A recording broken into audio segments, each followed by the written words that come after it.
Welcome. Good Hello. morning, good afternoon, or good evening, depending on where you're joining us. Thank you for being with us today. Thank you very much for your time.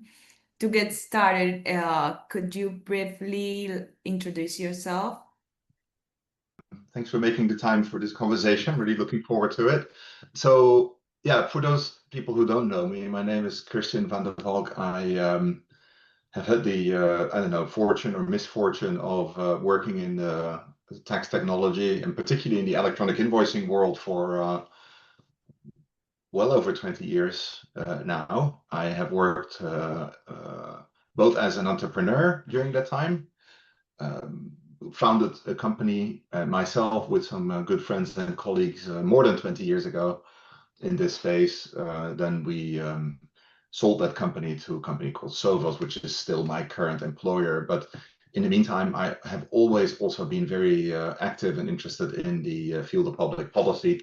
So until today, I am quite active in a number of organizations, both in the private sector and the public sector, where these conversations about continuous transaction controls, electronic invoicing, digital taxation, and digitization in general are being advanced. And among other things, and this is the overall context of this conversation, I also am very privileged to be the current chair of the CIAT Digitalization Dialogue, where we bring together both government and business practitioners who are people who really on an everyday basis work with continuous transaction controls and digitalization of tax. And within that context, we do a lot of really good work bringing together the key stakeholders, so we can really have a conversation about the immense need for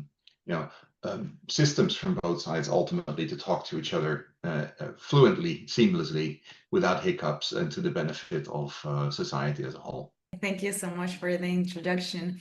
As you were mentioning, as part of the DD initiative from CIAT, we just published the principles, like the document from the principles. So can you tell us, like, what's the main purpose of the document? What's the motivation behind it? Like, can you tell us a little bit about it? Absolutely. It's a relatively short document. It only has 7 pages, but it has a long and important history. This is the first version issued under the CIAT Digitalization Dialogue umbrella, or auspices, I guess is the more formal word. A previous version of it was issued under the auspices of the International Chamber of Commerce. Really, the setup and the authorship and the processes behind it have remained the same. It is still what I mentioned earlier. It's two groups of it's actually one single group of people, practitioners, experts who have been involved on the public sector side, on the private sector side, in advancing this agenda around digital taxation and digitization of tax, continuous transaction controls. And the purpose of this document is very specifically to highlight or to document what tax administrations, I would say particularly, but also governments more broadly, and even more broadly, stakeholders that are affected or involved in the rollout of continuous transaction controls. What are the practices that we can all agree on that are good for the broader community, right? So when, as we all know, for instance, in a number of countries in Latin America where a lot of these things started, the tax administrations that introduced continuous transaction controls and e-invoicing had to make it up because there was no precedent. Nowadays, of course, we have quite a few countries that already have had continuous transaction controls live for years, and we have all collectively learned as a community what are some of the things that have really worked and some of the things that maybe can be improved upon.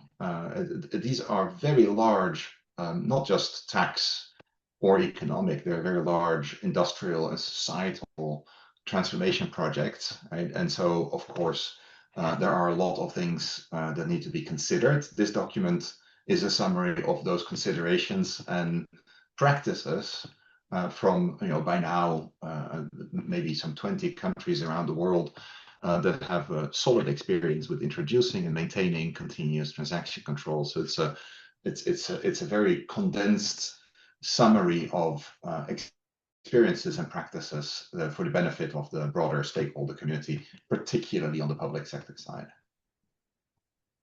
Okay. As we like walk through the document, and we can see you have separate the principles in two big sides. One of it is design principle. Why design principles, and which ones are the most important of them? Yeah. We'll get to the higher level subdivision, as you say, of the document is in two. The first one is design principles. The second one is implementation principles. We'll get to the implementation principles later, but you can kind of think We about will get that. that. Think about that as the what and the how, right? The what is really anything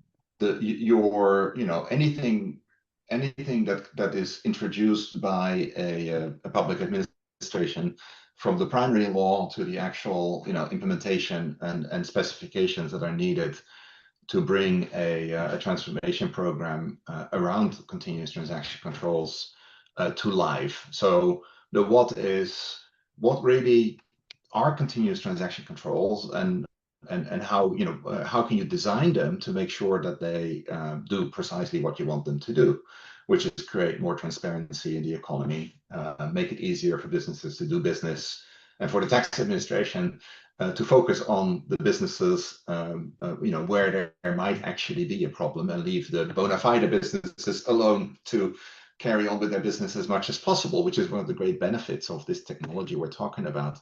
So the design principles are about the what. The key ones, I would call out a couple of them here on a high level, are balance, right? So it is important when a tax administration starts to design continuous transaction controls and the systems and the specifications around it, that of course they take into consideration not just the interest of data collection for tax purposes, but the broader interest both for the public sector and the business community. Also, the efficiency is an important principle. I would say another one that a lot of discussions have focused on, because it tends to be I wouldn't call it an obsession, but it is certainly an incredibly important set of issues around data privacy, security, and appropriate use. We are moving from a world whereby businesses used to self-report, the data on a fairly high level in things like indirect tax or direct tax declarations, to a world whereby, with continuous transaction controls, very detailed, very granular data is available in a structured, standardized, authenticated, sometimes pre-approved way to tax administrations on a real-time basis.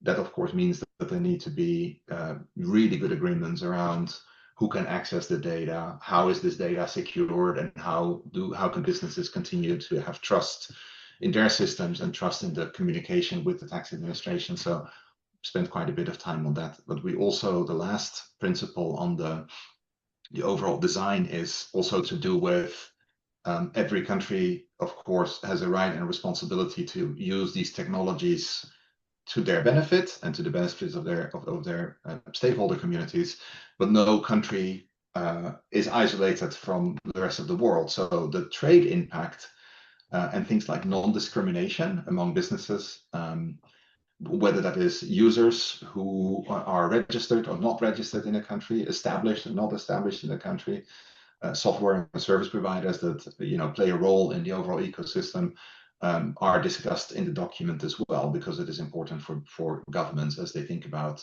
implementing these kinds of systems, that they from the get-go design systems that are interoperable, that don't discriminate, and that really work to the benefit of all stakeholders and make it easier for businesses to do business, which is really again one of the big benefits of these technologies. Okay, so in that order, you first do like the design of the principles, and then you get to the document and you know how to implement them, like to make it real for the tax administrations, like how you make it real. That's a very important thing, because sometimes we just have like the idea and we don't know how to make it real. So the document gives us that too, right? Exactly. Yeah, the implementation principles, I would say, are almost the most important in this document. And that's talking from experience, it's very interesting. I talked about the design principles as the what. And of course, you can, there are good or less good things you can do when it comes to designing a system. And, obviously, again, there's a lot of complexity involved. These are entirely new ways in which the public and the private sector communicate with each other.